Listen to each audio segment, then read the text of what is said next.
Hello guys, this is Mario and welcome to my channel.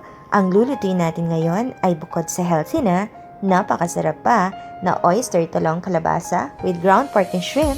Watch out guys!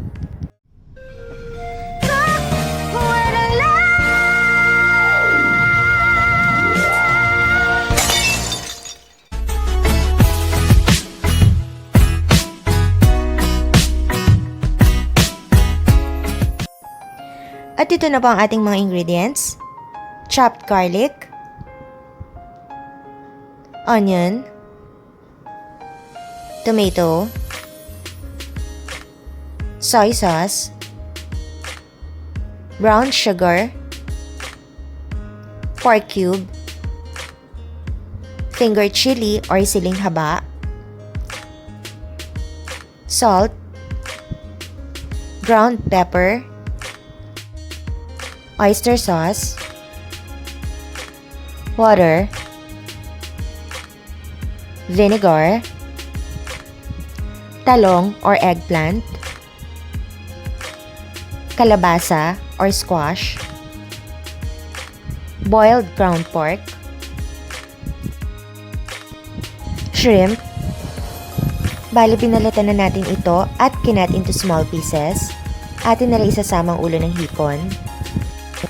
And of course, gagamit tayo ng oil. Bago natin simulan ang pagluluto, ay ito po muna ang tamang sukat na ating mga ingredients. Screenshot na guys!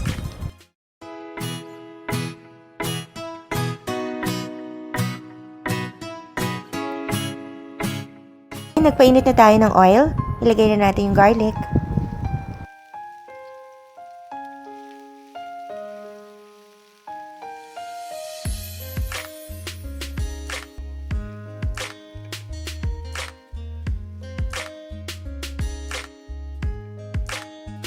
Sunod natin yung onion.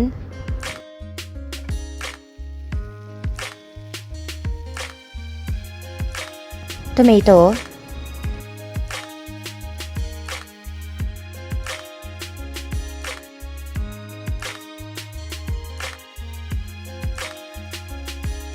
Boiled ground pork.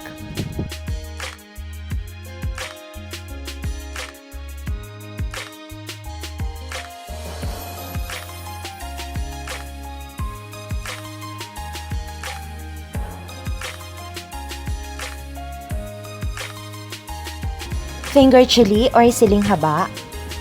Kinat natin ito into 2 pieces. Oyster sauce.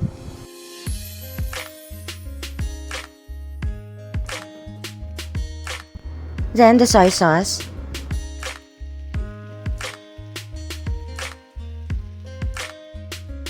Ground pepper.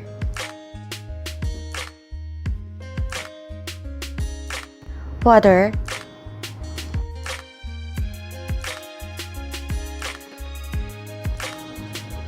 pork cube, half lamang po ang ating nilagay. Then the brown sugar,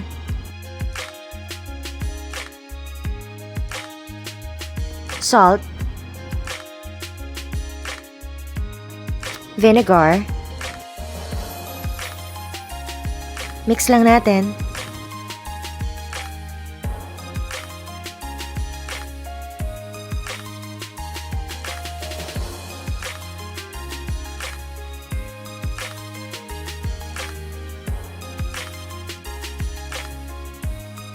Okay, lagay na natin yung shrimp na kinat natin into small pieces together with the head shrimp upang mas maging malasang-malasang ating sabaw.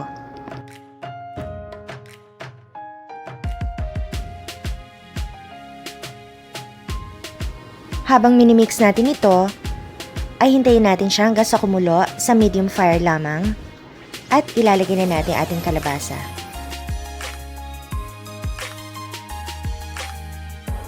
Ilagay na natin ating kalabasa.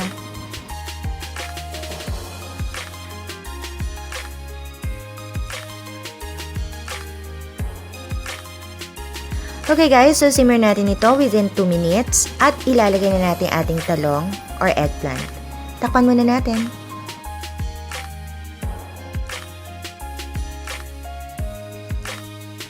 Okay, makalipas ng 2 minuto, At ngayon ay ilalagay naman natin ang ating talong or eggplant.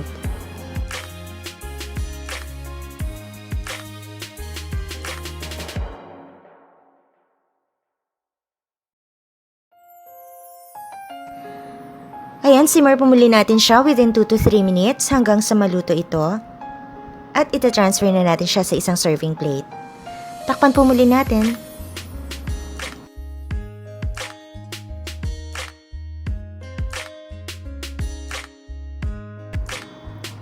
Ready na po ang ating napakayami na oyster talong kalabasa with ground pork and shrimp. So guys, just click thumbs up or like kung nagustuhan niyo po ang ating recipe. And don't forget to click subscribe and tap the bell para ma-notify po kayo sa lahat ng ating mga susunod na lulutuin.